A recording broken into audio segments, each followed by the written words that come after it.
And welcome everybody to another episode of Tidal Flooding Talk. I am meteorologist Joe Martucci here with my TFT team. That's like the TFTT. A lot of T's in that one. Dan Skeldon, Palma Shiles, and we are here just 2 weeks before Memorial Day. It really feels real. And Palma, we were saying off camera, like you always have to like really be cognizant of when May happens because it kind of just sneaks up on you, right? It does. And I'll add one more T for you. Tuesdays. Oh, you're right. On Tuesdays with the team. Oh, we should be sponsored by like Lipton Tea or something. So Lipton Tea, if you're listening, sponsor us. Dan, what's going on with you? Oh, not much. Memorial Day early this year too, guys. So going to be here before you know it, kick off summer, and I think everyone here hoping for a great one. They're all great, but we're hoping for an especially great one. Yes, and we'll hope for a safe summer as well. And I'm doing that to segue us into our guest here for today. We have Chief of Police for Harvey, Cedars. We have Chief Robert Burnaford, friend of mine. We go back to early Preston Atlantic City days for me. But if you don't follow HC Police on Twitter, X, Instagram, all the socials, please do. A lot of great information if you're going to Harvey Cedars in Long Beach Island, but also just seeing what's going on in town. Some awesome sunrise, sunset photos, photos of snow on the beach. We're not going to talk about that for a few months. But with that being said, we welcome on Chief Burnaford to Tidal Flooding Talk. Thanks for being on here. Hey, thanks, Joe. And thanks, everyone. Very happy to be here and looking forward to our conversation.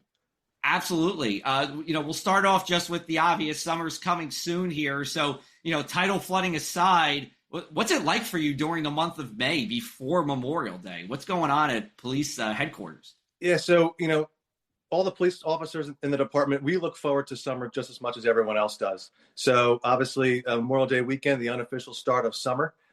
This is something that we've been working since Labor Day, really, in planning and preparation to get the town and the department up to speed and ready to go so we can, properly serve the community once everyone arrives. And how many officers are on your staff? And, I'm sure you're hiring some Class 1 or Class 2 officers. How does that break down? Yeah, so we're a smaller agency. So we have 9 full-time officers all year round. And in the summertime, typically, depending on, various situations, we may have, 1, 2, or 3 Class 1s or Class 2s that we'll bring on. Got it. So let's talk about this previous winter. We talked about this off camera, but the good news was there really wasn't a lot of tidal flooding in Harvey, Cedars, or anywhere at the shore. How'd you think the winter went from a weather/flooding perspective? Yeah, so I think you're right. I mean, we really lucked out. For a while there, we felt that every storm that came through or every weekend, it felt like at some point we were experiencing a lot of tidal flooding. But this time, Joe, like you mentioned, we were very fortunate. We were still prepared, for those various events, but we were very pleased to not have that many to go through. Chief, what's the role of a police department now, when there are, let's just say, nuisance, minor flooding situations, or the more significant storms? What are some of the roles that your officers in your department, have to partake in a shore island community, when you're having these various degrees of tidal flooding episodes? Yeah, sure. So that's a great question. So whether it's summertime or the wintertime, and whether we have 12,000 residents there or 500 in the wintertime, we're there to help. So it all starts with you guys, the professionals. Every day, whether it's going to be sunny or whether we're going to get a blizzard or a tropical storm, we rely on the expertise of you folks. So you can give us the forecast of what we're going to see. So it kind of starts with the forecast and the planning to see what's to come. And then once we start to do that, and once we've got a feel for, okay, we're going to have a tidal flooding event coming up, we want to make sure we start to reach the community through the social media that we kind of spoke about a few minutes ago, really to try to, tell the residents, listen, this is being forecasted. It's not going to happen today. We have time. Let's be prepared. And then once that happens, and then, we know the low-lying areas in town, most, if not all communities and the leaders in those communities, they know their low-lying areas. So they know, who will be impacted most likely. So obviously we want to make sure we touch base with them.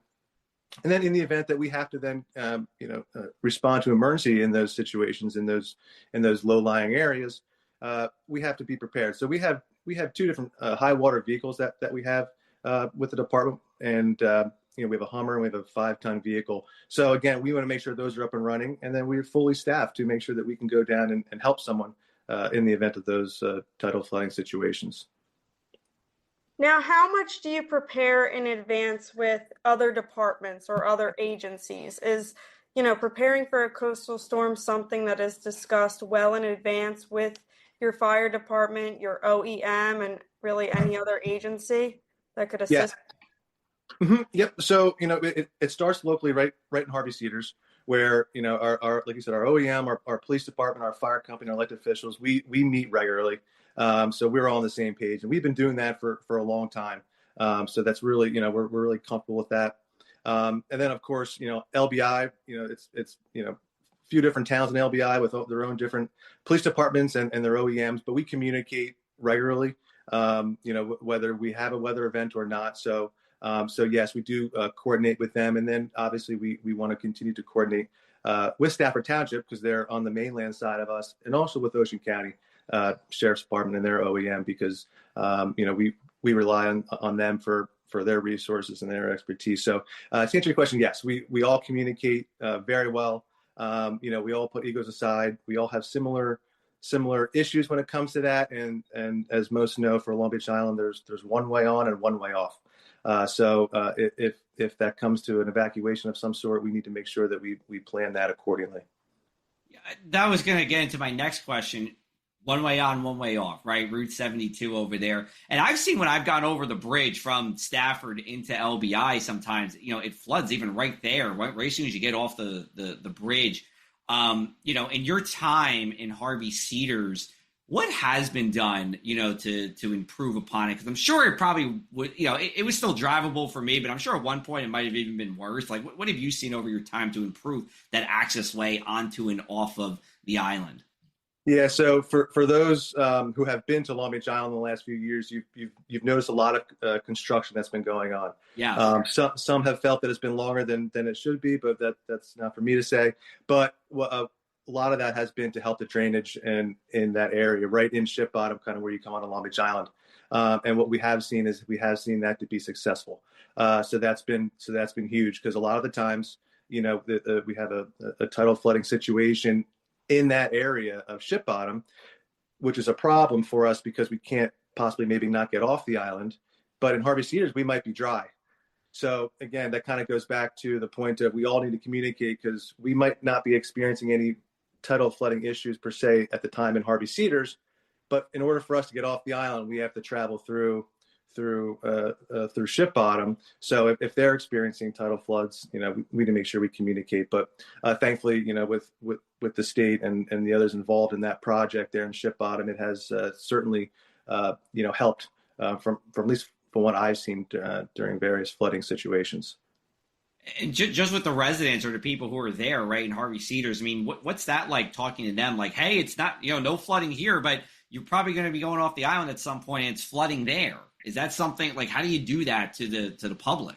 Yeah, so it's difficult, because then they'll ask you, well, do we leave or do we stay? Right. And sometimes in a situation, it's obviously it's safer to leave. Right. So we that's why we have those high water vehicles where during Sandy, right, where we helped people get off the island. And of course, if it's not safe to travel through an area like the Ship Bottom, then we wouldn't obviously encourage people to travel in areas where it wouldn't be safe. But that's where the planning comes in. A lot of these situations are predictable that we've seen. So we strongly encourage people to take the time and do it now, and make sure that you get off the island as soon as possible. Awesome. Good stuff. We're going to go to our first break here, and we'll come right back with Harvey Cedars Chief of Police, Robert Burnaford. Thanks to the New Jersey Coastal Coalition, your flood insurance bills are lower and your streets safer from the reality of flooding. Since beginning in 2013, we build more resilient shoreline communities. Our member towns develop and share in best practices that anticipate future concerns and create flooding solutions. From our town-specific free web app for flooding information to our weekly Tidal Flooding Talk show, we focus on flooding 24/7. Visit www.njcoastalcoalition.com for more. Welcome back. You're watching Tidal Flooding Talk. We're brought to you by the New Jersey Coastal Coalition, and we are a nonprofit organization always trying to raise awareness about flooding. Now, we urge people to stay safe and act fast. Floodwaters are not just an inconvenience. They can cause fires, contamination, and serious structural damage. If severe flooding is expected and officials recommend evacuation, don't wait, just go. Have an emergency plan in place, prepare for the worst, and prioritize safety overall. Awesome. All right, well, Chief, we're continuing our conversation here. Dan, sorry if you had a question, go right ahead. I was just going to continue. Shore community is unique, because of that population change. You mentioned it in our first segment. You police hundreds of residents, the year-round residents in the winter, and it balloons to, I think you said 12,000 in the summertime. Yes. Mm-hmm.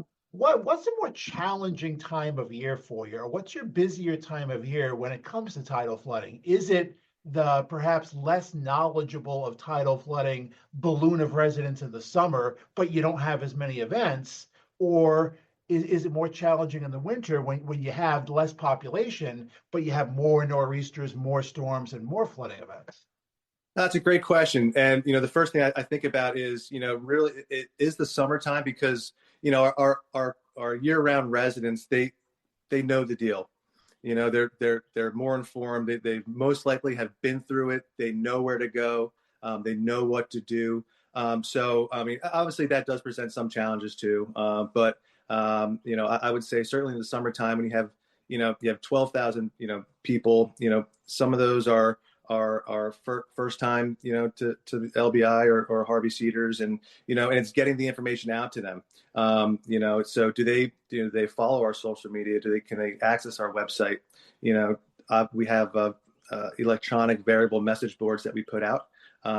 So it's getting that word out to everybody. And, our year-round population, they see the importance or the significance of what's going to happen, where sometimes if you've never experienced this, you say, oh, okay, well, it's just a little water, but obviously all the other issues that come with that. So, and then also within a short amount of time, trying to explain a lot of that to someone who's here on vacation is a huge challenge.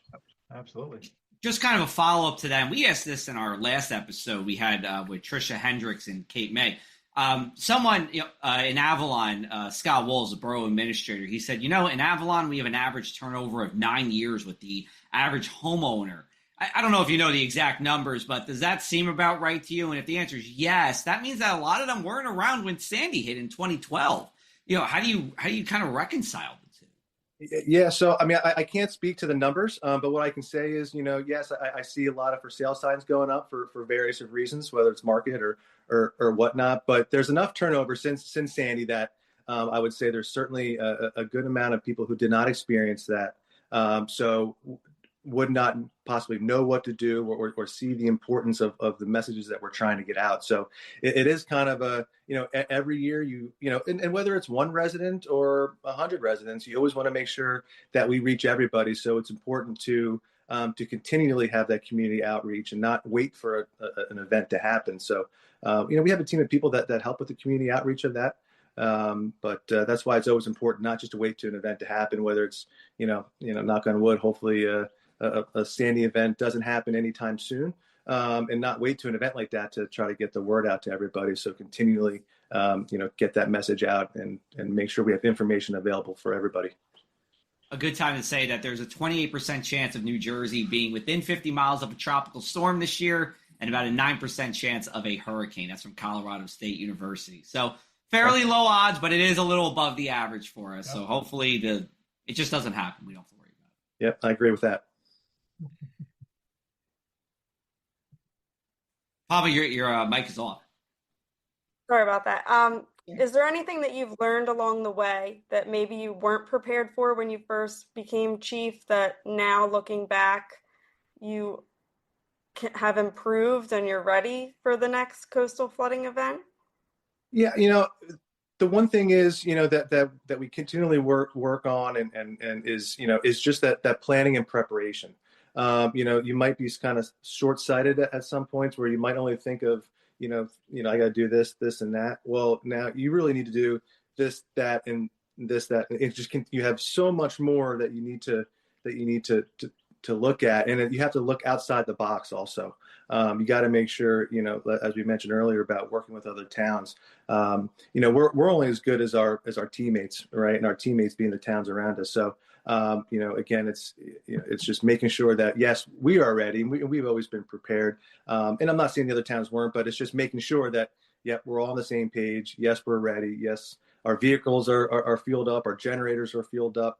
Our manpower is there and available. That's one thing a lot of people don't realize is, especially in our area where during Sandy, myself being one of them and another officer, we were evacuated from our homes, during that event, and so you have to keep that in consideration too. So there's just a lot of planning and preparation and just making sure that, that you dot all the I's and cross all the T's and utilize all your personnel to their fullest extent, because everyone wants to help, especially in emergency. Everybody's there and ready to go. So just making sure that you don't try to do it all on your own.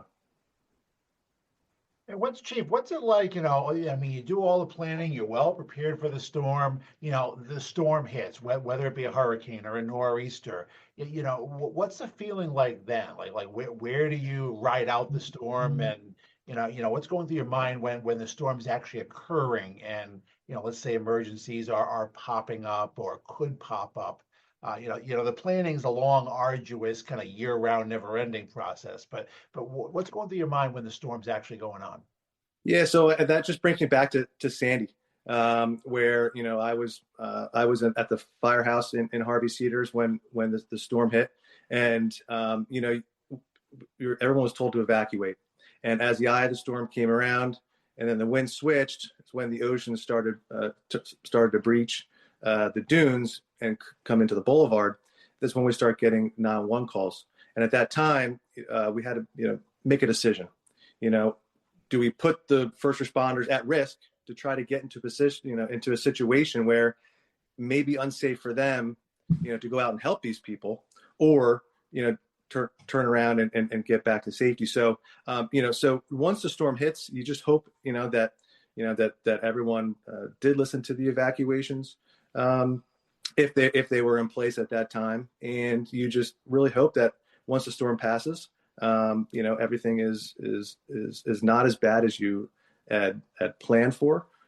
So you kind of hope, plan for the worst and hope for the best. But you kind of there's not really much you can do sometimes in a severe storm. You can kind of just have to wait it out and hope for the best. Evacuating LBI, something that doesn't happen often, thankfully.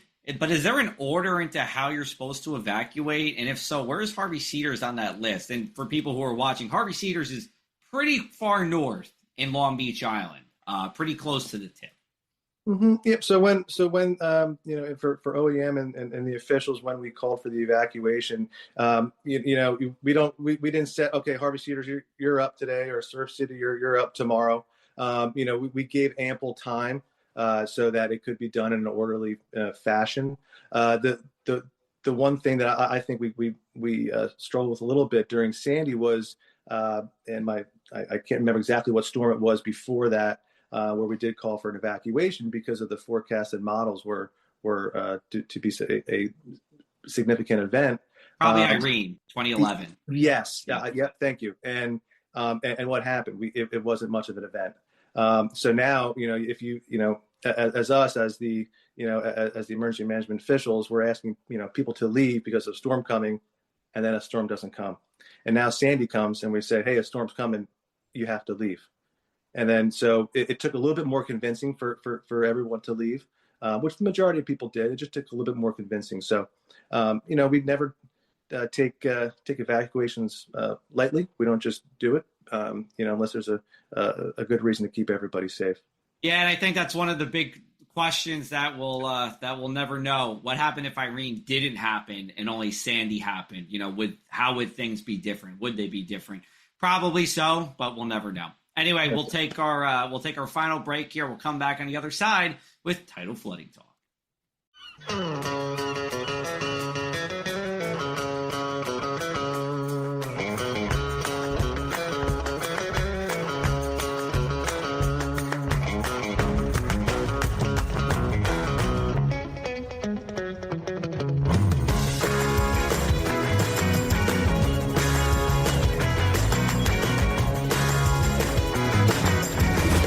what the Down Beach Seafood Fest is all about. It's about community, it's about friends, it's about culture, right? The food culture in Atlantic County is rich.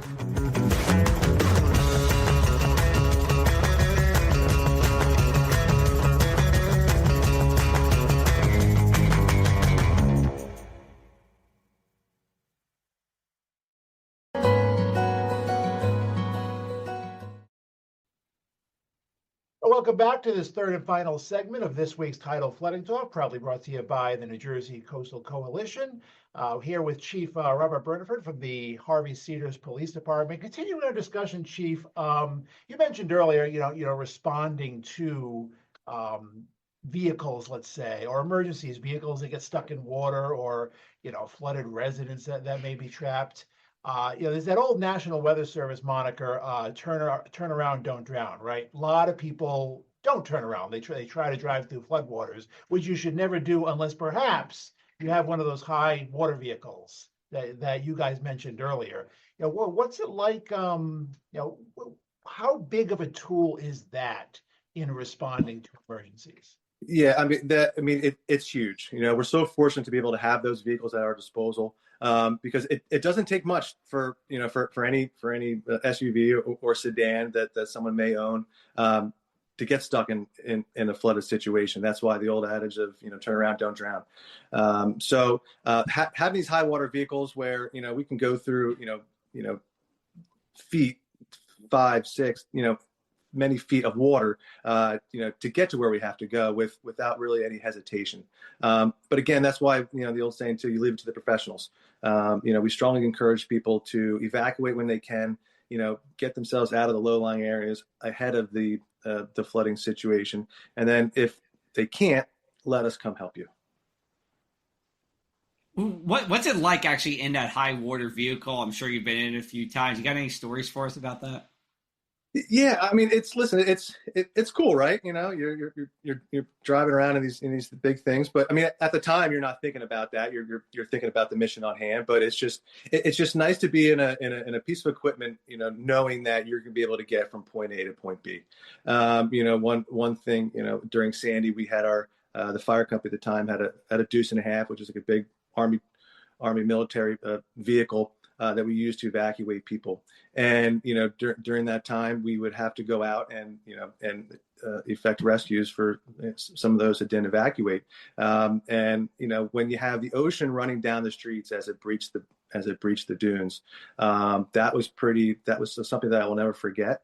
And the vehicles did what they had to do. So it's just a peace of mind knowing that you are in a military vehicle, a high water vehicle, that you can safely, complete your mission that you're there to do. Now, we've heard about how you prepare with other agencies and also what you encourage your residents to do, but how have you, what have you implemented within your department, and how have you trained your officers to act in, a coastal flooding event or a nor'easter, any type of storm, really? Yeah, sure. So, kind of all the things that we talked about, that planning that we do, the staffing, we make sure that we bring the staff in before the storm, and, making sure that they know how all the vehicles run, where do you have to go to make sure that the generators are fueled up? Just making sure that not just one person knows what to do in that situation, is that everybody's knowledgeable. Even before the storms, we make sure that our officers are familiar with how to use all the equipment that we'll need during a storm. So really, it's in the police world, we train all the time, and for various situations, regardless of what it is, and and sometimes storms is one of those things. So it's just really continually to educate the officers, and ensuring that they have all the proper tools and knowledge to be able to safely do their jobs. Well, I did appreciate what you had said before. It's, everyone really has to put their egos aside when it comes to natural disasters or any type of storm, because, it takes a team to really keep everyone safe and do what's right for the community. Yeah, that's right. And I can speak for Long Beach Island. Like I said, there are, more than one municipality on Long Beach Island. And what I can say is we are all unique, but yet we all work well together. And all the police chiefs, we talk, daily with each other about, various of different things. And, if you're on LBI, you will be very safe and well taken care of.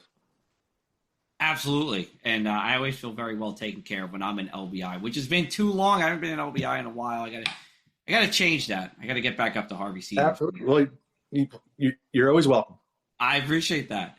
All right. So we got a few minutes left. We're going to end the show as we do every week, which is, what is the one thing you can't stop talking about, tidal flooding or otherwise? Chief, you're our guest. You go first. What's one thing? So, I mean, listen, like I said before, personally, I love the summertime.